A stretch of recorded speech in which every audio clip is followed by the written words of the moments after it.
But different conversation for a different show. So let's get into it. Let's talk the Premier League here. We're going to look quickly, Paul, at the matches this weekend. Concluding today with Spurs and Forest. Spurs going down 2-0 in the first 10 minutes and could have been down 3 if it wasn't for a VAR decision on an offside. Get one back really, really late, but lose the match.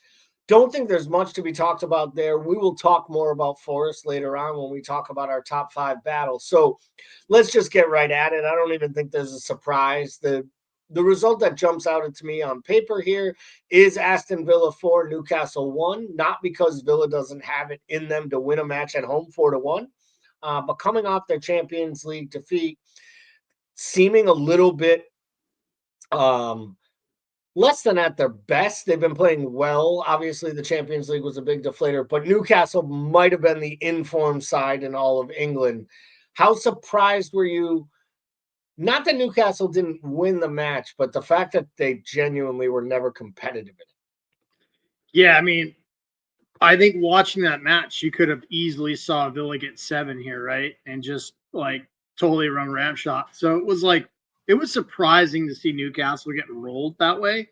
And then conversely look pretty toothless on the offensive end too, which, you know, is not something that we've been able to say about that side in a number of years. So I mean, is it probably a blip on the map for Newcastle? Yeah, I think this is sort of one of those one-off like performances that just, you know, had a number of things happen, not go their way early and then compound over the course of 90 minutes, right? But I mean, I think I do want to tip my cap to Villa. Like, this is a team that I backed early in the season. Then they didn't look great. They found their form. I really think, like, you know, what we're starting to see is that these moves that they made in January on the offensive end of the pitch are starting to pay off for them. They truly are, but I will say, if I'm convinced of one thing and one thing after this weekend, it's an angry Ollie Watkins is the type of Ollie Watkins you want.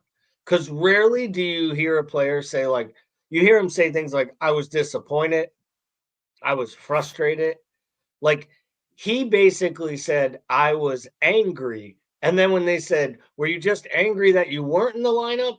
And he's like, no, I was mad at the manager, my team. Like, I was mad at everyone for not giving me the second leg against PSG. I should have started that match. Like, basically saying, like, I was the striker who got us from almost being relegated to in the Champions League. And they go out and buy a left wing or get a left wing who's not even our player. He's on loan. We don't even have an obligation to buy. And his people are floating that he wants to go to Barcelona or potentially back to his parent club if he earns it. And you're starting him. And it's part of the reason I also love Unai Emery, because he is like, yes. And I told Ali, we play best player to win. Marcus starts. Like, I love that he is kind of that old school coach, but that he also clearly has his finger on the pulse, because what Ollie Watkins did on the weekend is exactly what you're supposed to do. Kick up, fuss, throw your toys out the pram, but show up for training, work hard, get your chance and get a goal and an assist and be the best player on the pitch. He was unplayable at times. So, and I don't also blame the Villa fans who were frustrated that they took Marcus Rashford off against PSG, because I think if they leave Rashford on for another 15 minutes, there's a good chance that match goes to extra time.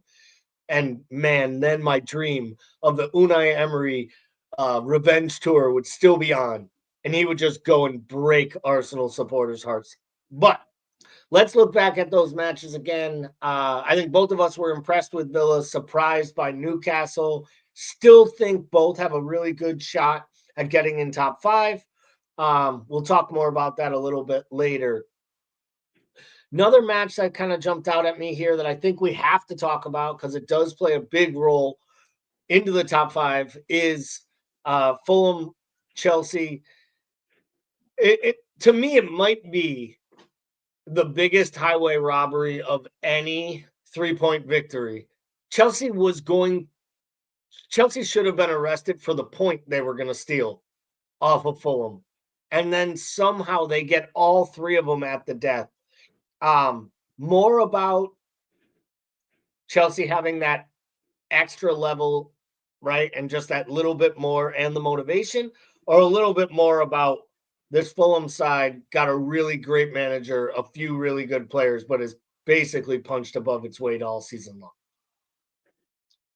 I think it's more the latter. I mean, Chelsea only used 3 subs, right? Like, so I think it's more of the latter. I think they just sometimes you just get unfortunately and unlucky, and like, the whole thing that football is not fair. I think it's very real, right? Like, I just feel like they probably just didn't.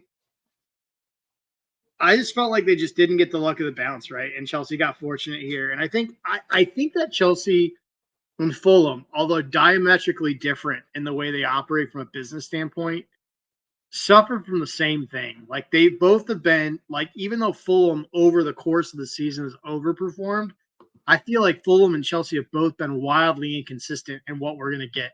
Like, if you're, let's say you're a sports bettor, not saying I am, but just say, let's say you are, right? Like, how do you bet on a Chelsea or Fulham match, right?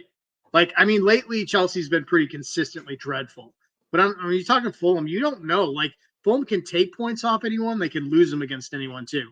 And I can say the same thing about Chelsea for the most part. I mean, I think that's a tougher ask for Chelsea than it is for Fulham to go get points off the big boys right now. And I think that's probably why Chelsea's probably a conversation for another day in terms of how disappointing they've been. But I just think that they're both like two sides that like have some really nice pieces, but have not been able to put it together and find consistency over the course of the season. Yeah, I don't disagree with that at all. I think that Chelsea's in a tough spot. I think Fulham has had really good moments and patches throughout the year. I mean, heck, we were talking about them fighting on the outskirts of Europe just a few weeks back. And I guess they still could probably put on a big charge at the end. I just don't think they will. I think what happened there is as soon as Jimenez went off the boil of really scoring goals consistently, they've struggled more and more. And they've had some injuries, though. At the end of this year, it'll probably be like every year for a while for Fulham. If on opening day next year, Marco Silva is still their manager, they had a successful summer, in my opinion. Because eventually I do think someone's going to come in, and I think he'll get a shot. Like, if I'm Spurs and I blow out another coach, I'm probably going to kick myself in the ass and be like, one of the last 5 times I probably should have hired Marco Silva, but I didn't give it a shot, and now I got to pay 3 other coaches at the same time. So